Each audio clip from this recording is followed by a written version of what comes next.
It's our 25th wedding anniversary, and to celebrate, we're planning a 1-month-long trip to France. Because what sounds better than celebrating our anniversary in Paris? After being treated to a wonderful breakfast, the first leg of our flight takes us to Atlanta, where we have our leftovers for lunch. Arriving the next morning, it took us over 2.5 hours to get ourselves oriented and to our hotel. Having a very busy day planned, we're quickly on our way. Just down the street, we passed St. Severin's Church. Seeing its unique gargoyles and enticing organ music, it was well worth a peek inside.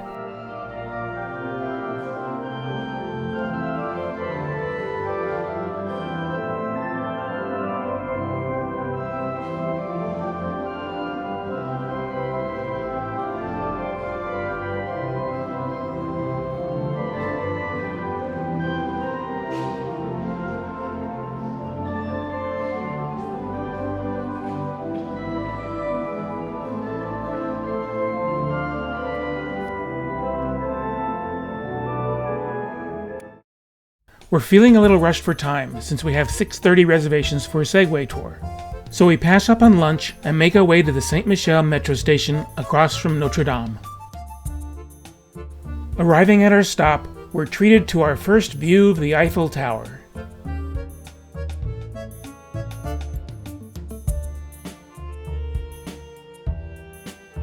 We just missed the 4:30 boat, so we have a half an hour wait before the next one.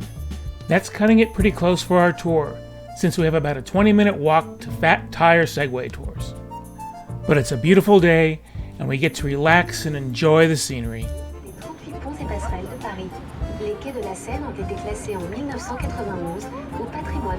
This is the Point Alexander Bridge, dedicated to the Tsar Alexander III, who helped form an alliance between Russia and France in 1892.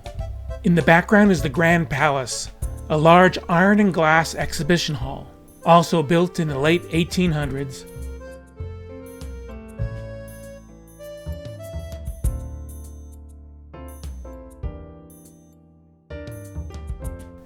This is Gare dOrsay, a former railroad station built in the 1900s and is now the home to the Orsay Museum, which we'll be visiting tomorrow.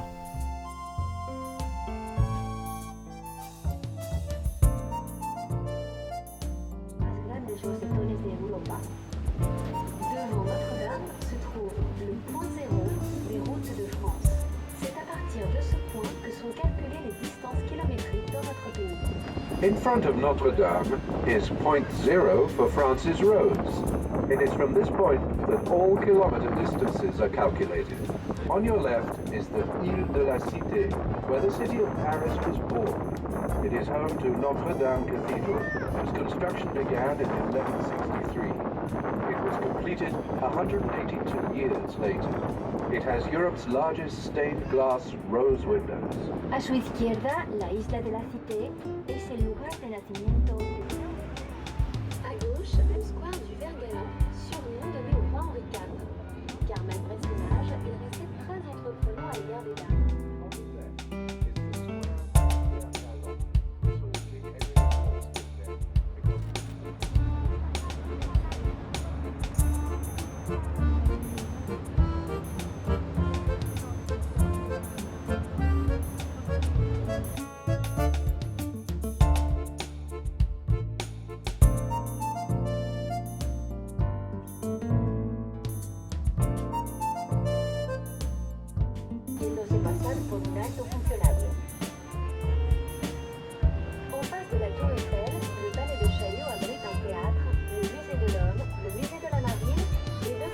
Our tour drops us back off at the base of the Eiffel Tower, giving us just enough time to make our Segway tour.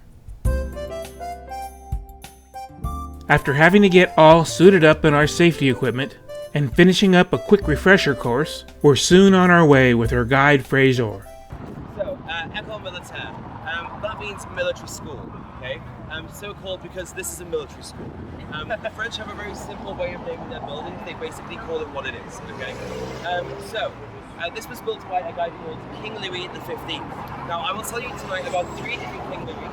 There's the 14th, 15th, and 16th. Good rule to remember is that in general, the 14th built it, 15th enjoyed it, and 16th paid for it. Okay, so remember that and you'll be cool.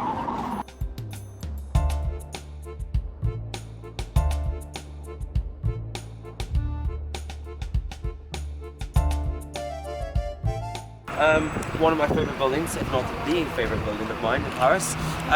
Now, this is a church that has a dome. So what do you think it's called? Dome Church. The Dome Church. Exactamundo.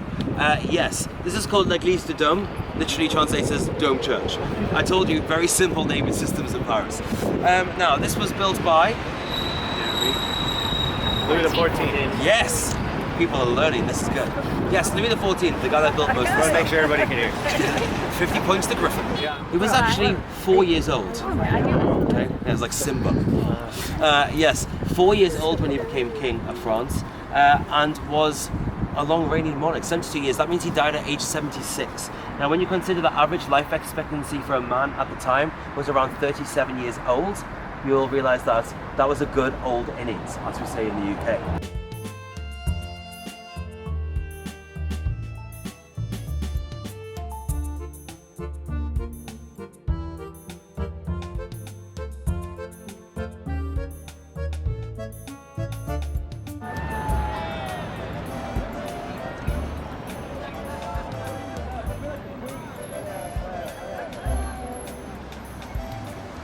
You may recognise this bridge. It's been in various things such as Midnight in Paris, basically any film that's been filmed in Paris, a lot of music videos that have been filmed in Paris.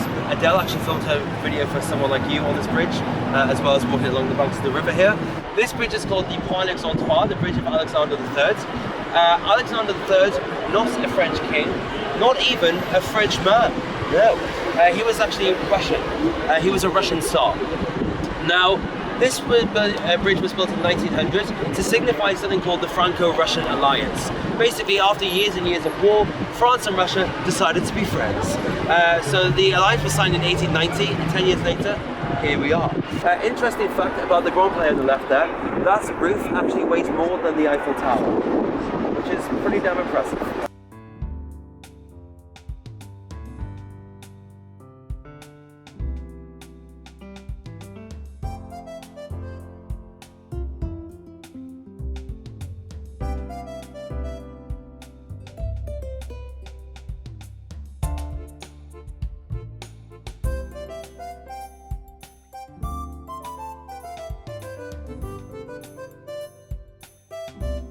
The pièce de résistance of our tour is the Eiffel Tower at night, with its twinkling light show that runs every hour on the hour.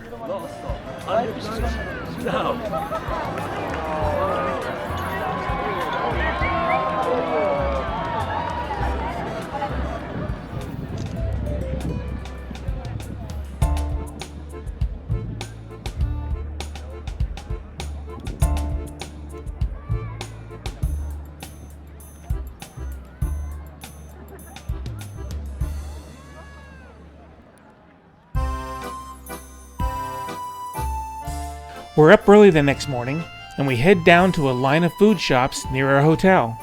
We end up splitting a salmon quiche and a pain de chocolate. Pain de chocolate is a croissant with 1 or 2 ribbons of dark chocolate in it, and it will become one of our go-to items for breakfast. This morning we're heading toward the Musée dOrsay, a lavish old train station that was converted to a museum in 1986.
This is a cutaway model of the Paris Opera House, and it even includes some of the elaborate set designs.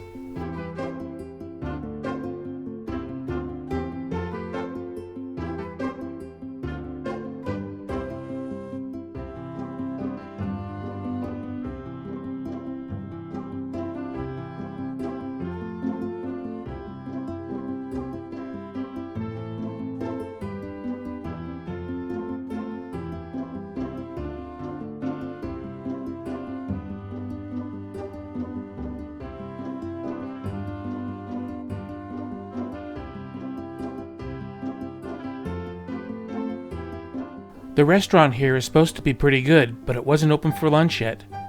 The one thing I didn't expect was this extravagant ballroom. It seems to be out of place, more suited for an elaborate palace than an old train station turned into a museum. I don't think this was originally part of the train station, was it? You think this was part of the train station?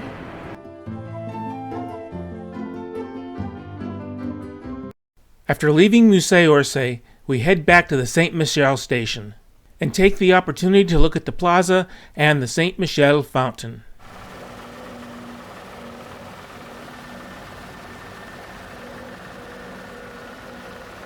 Our plans are to head on over toward the SaintChapelle chapel and its magnificent stained glass windows. But on our way we pass by Notre Dame. We notice there wasn't much of a line, so we take the opportunity to go in for a visit.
Arriving at Saint-Chapelle, we discover that it's closed until 2:30. So we find a small cafe and have our first taste of some real French food. This is a galette, a crepe made of buckwheat. Even though the line was long, we had to have some famous Berthelian ice cream for dessert. Finally arriving at Saint-Chapelle, we get a look at the spectacular interior.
With everything starting to wake up in the late afternoon, we spend some time and wander the Latin Quarter.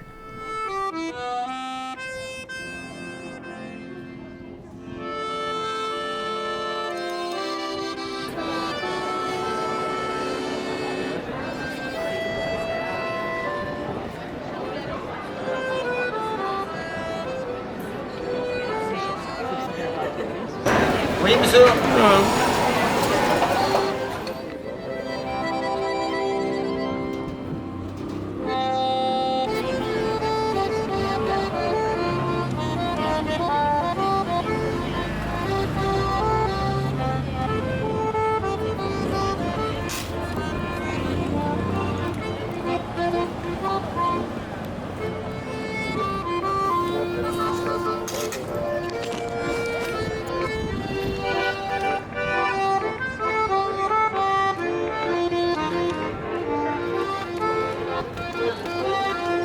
That evening, we take the subway out a little ways to a restaurant called Les Artistes that we heard about online.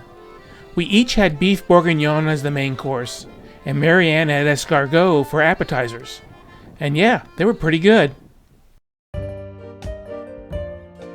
At Montmartre Plaza, where we had breakfast yesterday, they were having a farmer's market. We wandered around a little bit, but didn't find anything for breakfast. So we ended up at a bakery where we got some pain au chocolate and some other goodies. Today we're heading off to the Montmartre area for a 3.5-hour food tour. This is near Moulin Rouge, the Pigalle area in the red light district. Being early, we wandered around, and we came across this wall with all this writing on it. So after a quick internet search, we found out it's called the Wall of Love mural, where I love you is written in 311 languages. This stained glass was from a small church across the street. I just love the wonderful colors. Meeting our food tour guide John Paul and his wife Julie, he takes us to our first stop, Chez Julien, for appetizers, consisting of cheese and charcuterie, a selection of mainly cured meats, along with some of the best tasting butter we've ever had. Our main course is at Jean B, where Marianne has a sandwich of lobster, tomato, and pesto with salad on a homemade bread. I had what I think was the better of the two dishes, lamb served with an au gratin potato cake. As we stand in front of an old windmill, Jean-Paul gives us a little background of the area, discussing a Renoir painting that we just saw in the Musée dOrsay yesterday.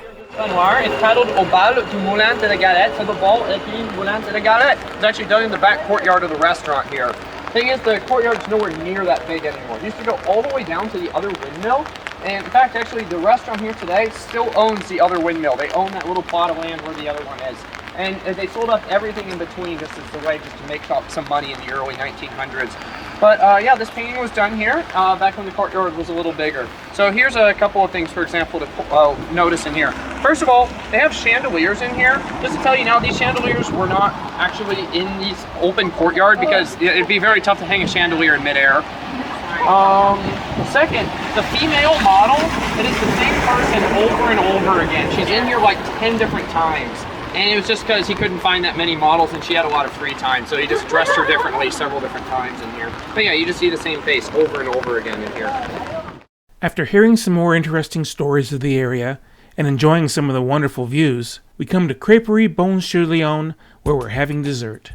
Of course, we both had crepes. Mine was orange with Cointreau liqueur and a caramel sauce, flambéed. Marianne had one with fried apples, apple liqueur, caramel sauce, served with lemon sorbet.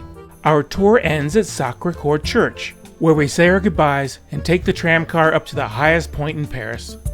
The bronze statues above the entrance are of King St. Louis and Joan of Arc. The church, also known as the White Church, is made entirely of travertine.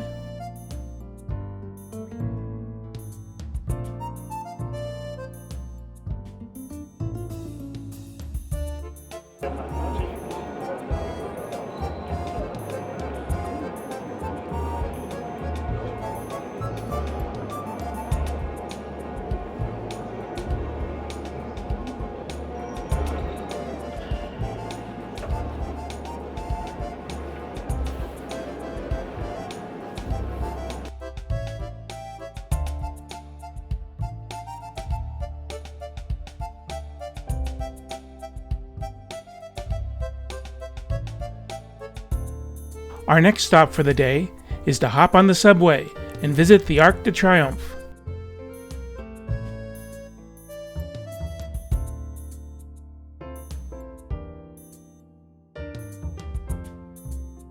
We've been fighting the rain all day, but it could be worse. It could be our wedding day.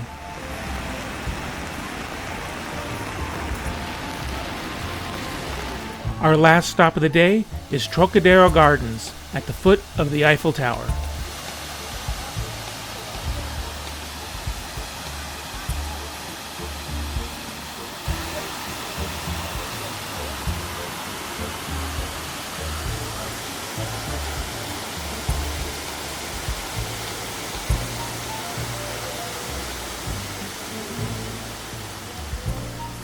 It's been a busy few days, but we still have 3 more days in Paris to go, including visits to Versailles and the Louvre.